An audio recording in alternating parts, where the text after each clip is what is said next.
Oy, oy, oy, oy, oy, oy.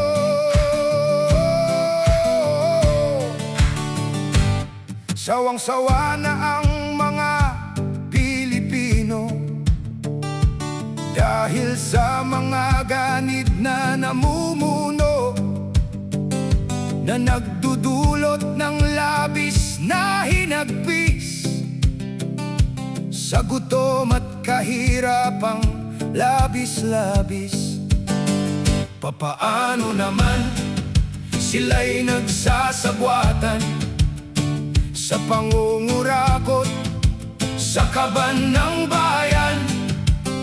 Pamahala ay walang awang inanakawan, ubod ng ganid at talipin ng kasakiman. Panahon na para umaklas ang bayan, dapat matuldokan ang katiwalian. Gising bayan, iahon ang mahihirap, ibalik sa tao ang landas ng pangarap. Ibalik sa bayan ang dangal at paglingap.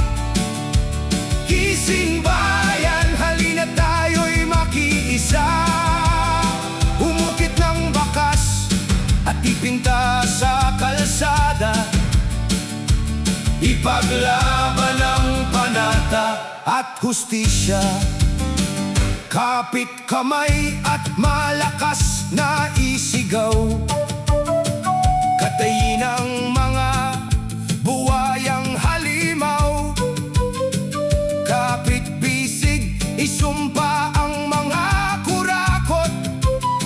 Tayo ang huhusga ng walang takot. Panahon na para umaklas ang bayan, dapat matuldokan ang katiwalian.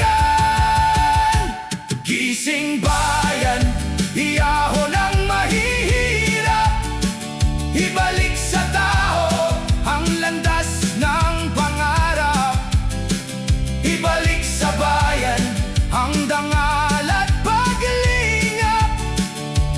Gising bayan, halina tayo'y makiisa, umukit ng bakas at ipinta sa kalsada.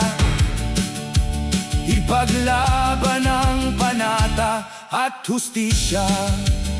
Kung nakaupo ka, gawin ang sinumpaan, serbisyo sa tao, hindi sa sariling kaban.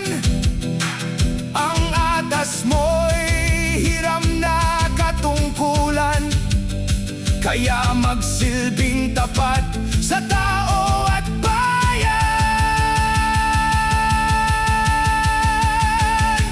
Gising bayan, iahon ang mahihirap, ibalik sa tao ang landas ng pangarap. Ibalik sa bayan ang dangal at paglingap. Gising bayan, halina tayo'y makiisa, umukit ng bakas at ipinta sa kalsada. Ipaglaban ang panata at hustisya.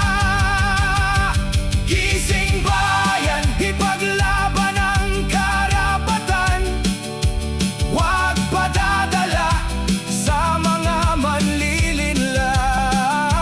Gising bayan, ibunyag ang katiwalian, sinumang lumabag ay dapat parusahan.